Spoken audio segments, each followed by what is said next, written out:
Hello there, Aza here. Today, I wanted to discuss something that's kind of frustrating for me, but also kind of like it's something that I really wanted to also speak out about.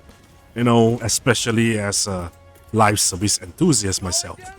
So basically, I've been playing a lot of rounds of Helldivers 2 recently because they just dropped their new update, or you can call it DLC. It's called the Escalation of Freedom, and to be honest, I think it's okay. There are new stuff in this game, and it's probably not as rewarding as I assume it to be. But unfortunately, if you were to look at the whole community outlook on what is happening throughout the Helldivers 2 communities, you would actually see a lot of negative sentiments. At first, I was gonna upload a video defending Helldivers 2 because I think the whole drama was overblown. Because there are some changes that I actually like in the new patch that they brought with the DLC. So a lot of people keep saying about like the flamethrower thing is actually very bad, but actually, other than that, the incendiary breaker is being nerfed of the magazine. I tested the incendiary breaker myself, and it's not really that bad at all because there's no reduction in damage. It's just that you need to reload much more often and maybe, call in the supply much more often if you're using it as a main weapon. So basically, a lot of people have a lot of like issues with this nerfing because they just assume that the developers are like, nerfing this weapon just because they are way too effective. But actually, I think they have a reasoning on why they wanted to nerf these weapons at the beginning, I suppose.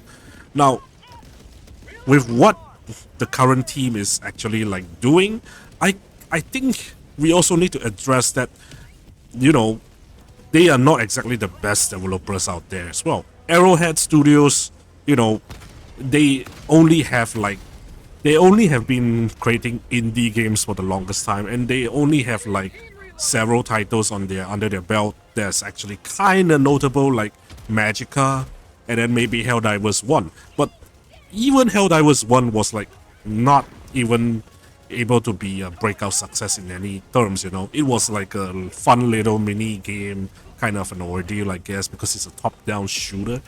But because it's a top-down shooter, it's not really that realistic, right? So when Helldivers 2 was released, everybody was hype, and the whole sentiment about like the protecting democracy, like the fake fascism that they are trying to portray is pretty fun at first. But I think after playing like the game for like quite a while back then, I just realized, hey, this game is going to get stale if they don't add more new stuff into the game. And on this new DLC drop, and I just feel like, you know what, they still haven't really do anything revolutionary out of the whole gameplay loop of just killing automatons or killing terminates and just completing objectives. Yes, there are some new enemies, new bots, new terminates, but it's not really like it's not feeling enough to be a revolutionary DLC as they portray it as.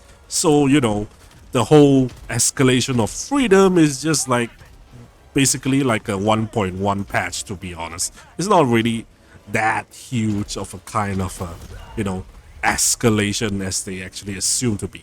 But, I guess you can actually portray that as how you want. But the main point I wanted to actually argue about, and the main reason I wanted to actually talk about that game particular in this video, is because I think they're having a vision crisis at the moment. Helldivers 2 is actually a fun game in its core. And unfortunately, a lot of people just don't understand coming in as a fresh player or just a newbie that's like entering this game and assuming that you are going to be a super soldier going out to fight against like alien threats and stuff like that. But the problem here is that no, you're not. You're more like a starship trooper. You are not a space marine.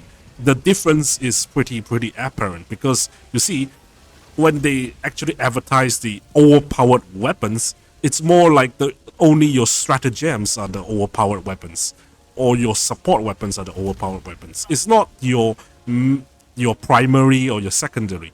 Those are just stopgaps for you to survive in between using your support weapons or your stratagems. I think that is the route they were going for initially from the start.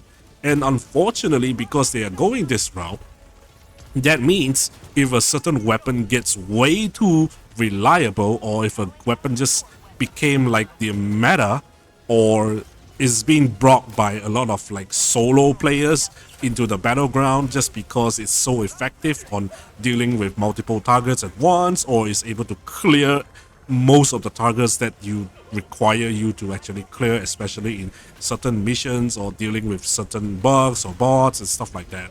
And it just turned into this weird concoction of like, hey, we wanted to balance the game because we don't want to make it way too, overpowered or something. You don't want to make the primaries feel too powerful or something like that, so everybody is going to use the same primary.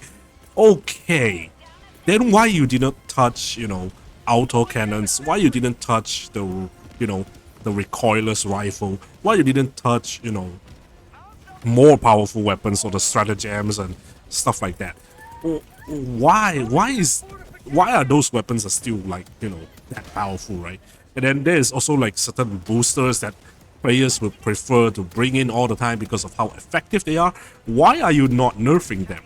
And why are you instead going towards weapons that are actually way more, used by players, but not exactly as powerful as stratagems? I I just don't understand. Okay, the 500 kilogram bomb sounds like a huge ordeal, right? You drop the bomb on the top of a bow titan or the chargers or whatever huge units there is, and you would assume that the bomb will be able to obliterate every single thing in that vicinity of the bomb drop. But sometimes bow titans can just walk past it like it's nothing. Like what the?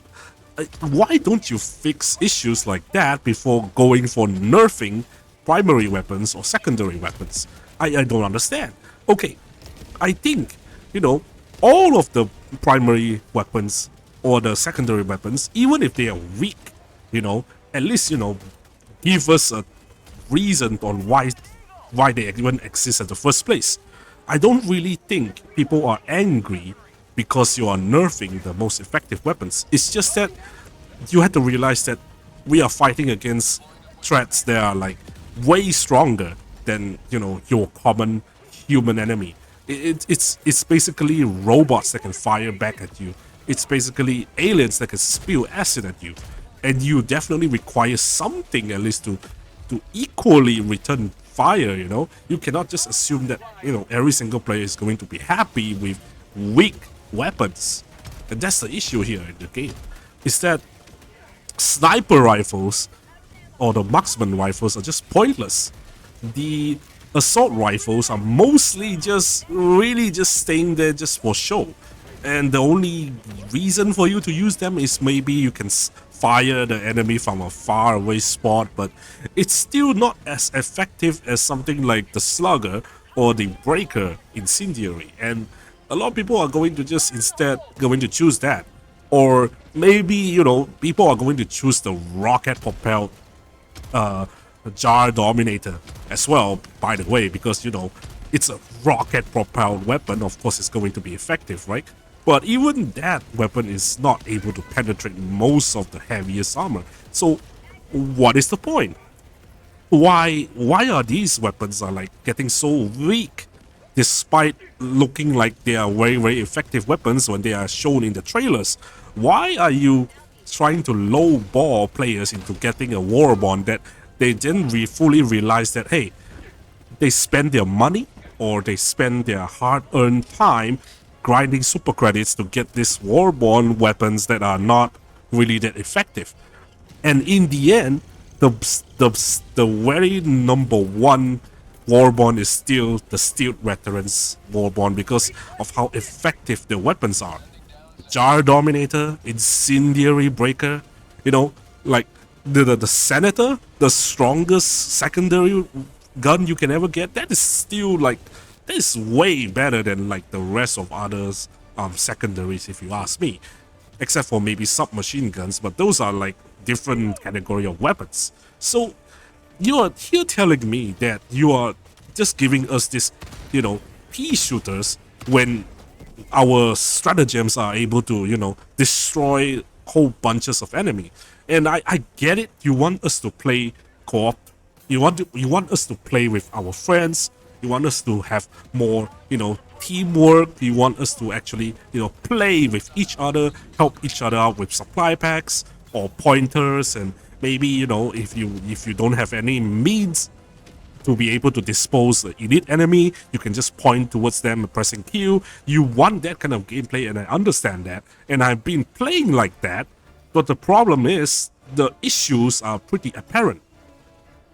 The super Helldive missions that are able to clear consistently always has one player at least is wielding an autocannon, or at least a player that has multiple bombardments, or a player that has, multiple turrets. And that's like the only way for them to even counter against the huge horde of enemies coming against them. And I know there are ways for you to actually like complete the super Helldive missions solo, but it requires you to be very, very stealthy and only do necessary actions. And I don't really think Helldivers 2 is supposed to be a game that is going to mimic something like Metal Gear Solid. It's not a stealth game. It's not a covert mission game. It's more like a guns blazing, all-out firing kind of a game. And I don't understand why people are just like, doing this kind of stuff. So, with all this being said, I think Helldivers 2 just require a proper vision, a proper, standard on what they want for us players to actually enjoy about. What is the enjoyment at?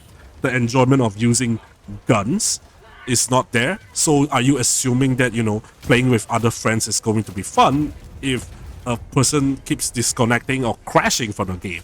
I don't think so. Do you assume that people is going to find fun from just, randomly, able to kill as much Terminates and automatons as much as possible when the maximum result that we can ever get is just 15% every single super Helldive clear? Or are you assuming that the fun is going to be obtained by obtaining rare samples like the larva or the eggs from super Helldives? Well, I already collected them before, and the most I actually get from them is basically like, I don't know, 4 samples and 2 samples. And that's it. It's like, well, what is the incentive at all for us to do these super Helldive missions when I can just go to difficulty 7 and just keep farming super credits? Like, give us a reason on why we need to do all this hard mission at all. Because at the moment, the game is basically just Dark Souls, but looter shooter.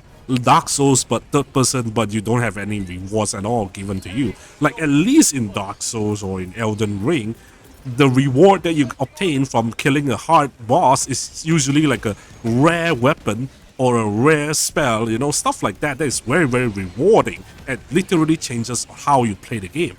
But in Helldivers 2, your weapons are pretty set and done. You cannot really upgrade the weapons. There's no attachments. There's no leveling systems. What are you gonna do when we just, completed a full new Warborn? And then do we have to wait for the next Warborn to come and then, spend our precious super credits to just repeat the same process over and over again? Or should we just waste it all on just getting some random armor from the superstore? There is literally not much for players to actually unlock unless, the incentive is actually for us to actually grind for our from the ship components to be maxed out. But I already seen like so many players who have reached like the maximum level, like 150 levels, and they already have unlocked every single thing on the ship. What else is there to do? There's no reason at all for us to actually like go further as well, except for just diving in and just have fun for a short time period. And for me, right, I think the most important thing is to have a proper vision for your game. Don't just leave the player hanging, or don't just, destroys the player's expectations by nerfing players' favorite guns like the flamethrower, the incendiary breaker. Why not buffing weapons that are literally 0% usage, or I don't know, 1% usage at all? For me, I'm a person who loves variety in live service games. That's the reason why I enjoy live service game. If a live service game constantly just give you the same old thing, I think that live service game is dead to me, because what's the point? If you have unlocked every single thing that is ever to be unlockable, what is the next step? Is there an end game to that? Is there new things to unlock? Is there a variable that you can actually change? A lot of live service games have these systems in place, and that is the reason why they can retain a lot of players. But Helldivers, after removing all of those fun stuff from diving in and destroying the Hell Terminates and automatons, and managed to extract completely with every single thing done, and you feel very satisfied with your stats in the end. And then after that, what else you gonna do when you only have like so much you can spend on your war bonds? You only have so much things you can spend on your ship modules, I guess. But that's it. I wish that the game would have more rewarding systems, or maybe a better reward system that would unlock like exclusive armors or weapons, or maybe even weapon variants. For example, maybe instead of just all incendiary weapons, maybe give us like a cold ice weapons, the ice variants of the weapons, and give us like, I don't know, laser variants of the weapons, like, or even give us like the rocket propelled versions of the assault rifle. That would be pretty cool, because hey, we all just love absurd stuff, and I believe the high command definitely have some wacky ideas, if I'm not wrong. And please do release more vehicles, because at the moment our vehicles are pretty okay, but they can only like walk pretty slowly. So I think an APC that can bring the Helldivers like to one point A to point B very quickly is going to help a lot in like reducing our gameplay time, especially in those very, very long missions when we had to equip heavy armor just to survive everything. Like, come on, guys. I think the internal team really needs to look forward to like how they can deal with the community's feedback and adding that into their development in the future, or else the game is just not going to continue. And I'm actually speaking on this issue as a very, very favorable side of things. I am a player who is able to complete super Helldive missions consistently with random players. And I'm also able to complete it with my friends, definitely, at the start. But eventually, I just, went out and just help out any Helldivers that requires help. And I tried my best on every single dive, And I don't really want to see all my efforts putting into this game on playing using my skills alone and surviving hordes of enemies trying to shoot me down, and I somehow managed to, miraculously survive all that. I don't really want that feeling to go away just because this game's developers is incompetent, or the game developers just don't understand how to make a better game. Just make sure to have a much more balanced opinion on your balancing act on like nerfing your weapons. I don't really think nerfing weapons is the right way to go. The game should have been, buffing the weapons, but not, over buffing them, but instead making them at least have their own niches in the reason on why these weapons even exist in the first place. Give them a reason to exist, and everybody will be happy to play them. If not, nobody is going to use them. It's very, very sad looking at all this drama happening, because, the guard dog, the one that is actually, not the laser one, which is called the rover. I actually love the normal guard dog, because they actually fix it recently by just allowing you to resupply the guard dog by just obtaining supplies. That means your guard dog is going to be resupplied automatically as long as you are able to supply yourself. continuous. And so your guard dog will have not run out of ammo anytime soon, because you're gonna resupply yourself constantly anyways, right? So it's actually pretty useful now, because it's one of those is one of the automatic turrets that would not actually aim at your teammates and actually friendly fire them like the rower did. So I think it's a very, very good use, especially in terminate missions. In automatons, maybe not that effective, but I suppose it's still usable, I guess. That's one of my favorite, changes that I've seen so far. Not to mention the lasers are now able to set enemies ablaze, which is also a very good change as well.